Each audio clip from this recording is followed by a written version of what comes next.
William James mengatakan, penemuan terbesar dari generasi saya adalah seorang manusia dapat mengubah hidupnya dengan cara mengubah tingkah lakunya.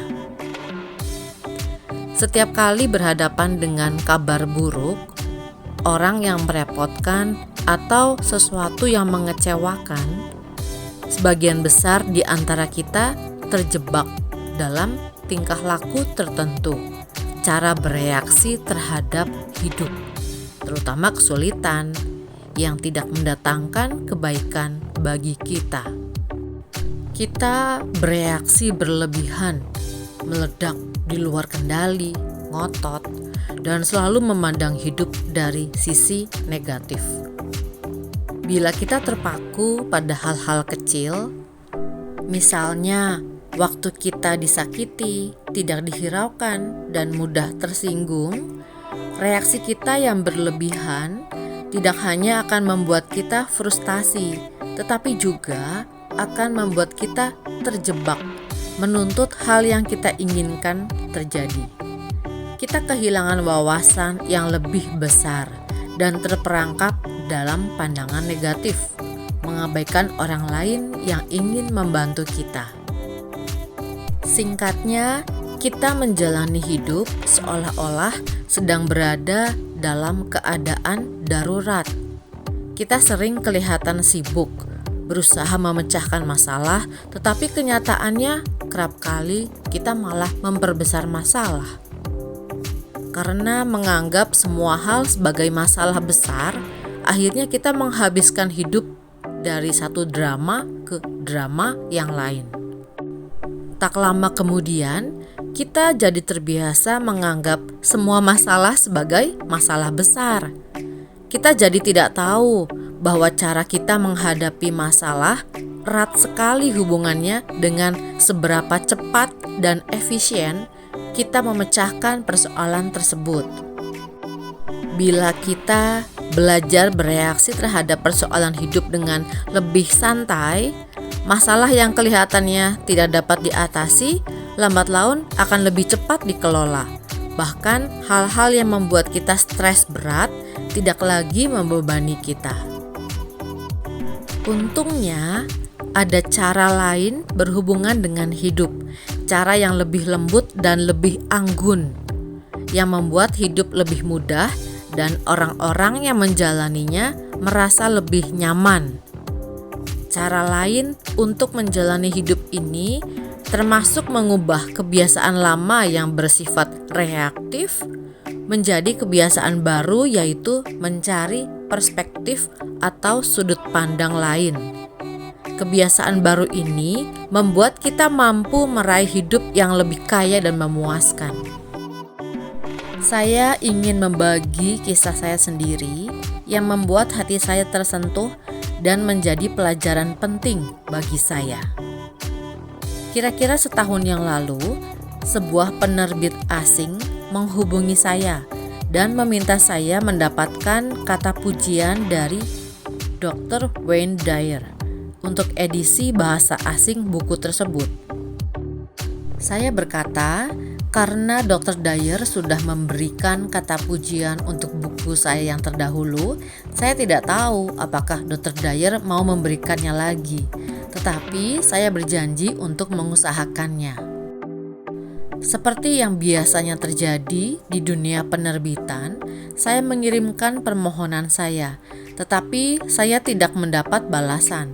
Setelah lama menanti, saya berkesimpulan bahwa Dr. Dyer kalau tidak sibuk, ya tidak bersedia memberikan lagi kata pujian. Saya menghargai keputusannya dan memberitahu penerbit asing itu bahwa mereka tidak dapat menggunakan namanya untuk mempromosikan buku saya.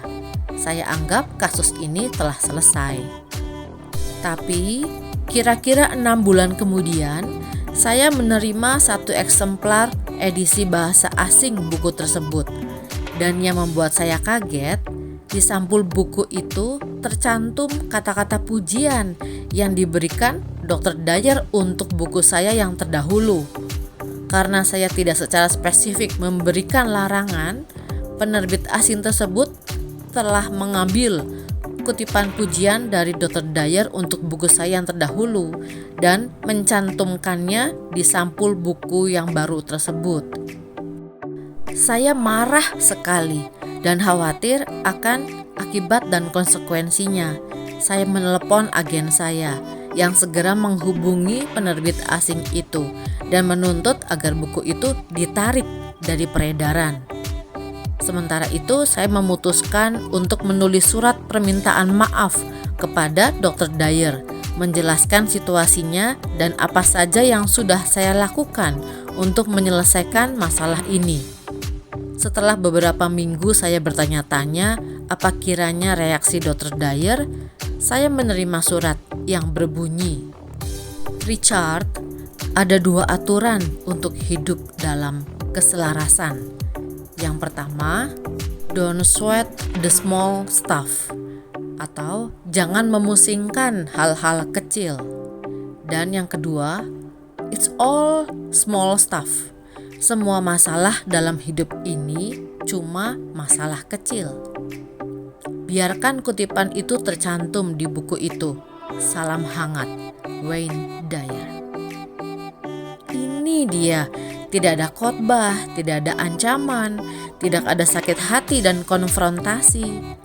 Walaupun nama Wayne Dyer begitu termasyur dan digunakan dengan cara yang tidak etis sama sekali, ia membalasnya dengan keanggunan dan kerendahan hati. Tidak ada dahi yang berkerut. Responsnya menggambarkan konsep penting, mengalir bersama arus, dan belajar untuk bereaksi terhadap kehidupan dengan anggun, dengan tentram. Bila kita tidak memusingkan hal-hal kecil, hidup memang tidak otomatis menjadi sempurna, tapi Anda akan belajar menerima apa yang disediakan oleh kehidupan ini dengan hambatan yang sesedikit mungkin. Seperti yang diajarkan oleh filosofi Zen, bila kita belajar membiarkan masalah itu berlalu dan bukan menahan-nahannya dengan sekuat tenaga, hidup akan mulai mengalir. Kita akan mengubah hal-hal yang bisa diubah, menerima hal-hal yang tidak dapat diubah, dan membiarkan kebijaksanaan mengetahui perbedaannya. Saya yakin bahwa jika kita mencoba strategi ini, kita akan belajar 2 kaidah keselarasan. Yang pertama, don't sweat the small stuff, jangan memusingkan hal-hal kecil, dan it's all small stuff, semua masalah cuma masalah kecil. Bila kita memasukkan gagasan ini ke dalam hidup kita, kita akan mulai menciptakan diri yang lebih damai dan penuh kasih sayang. Sekian video saya kali ini. Terima kasih untuk kebersamaannya. Energi kemakmuran 10 triliun mencintai kita semua. Saya Vita Mindset Trainer, jiwaku mencintai jiwamu. Semangat!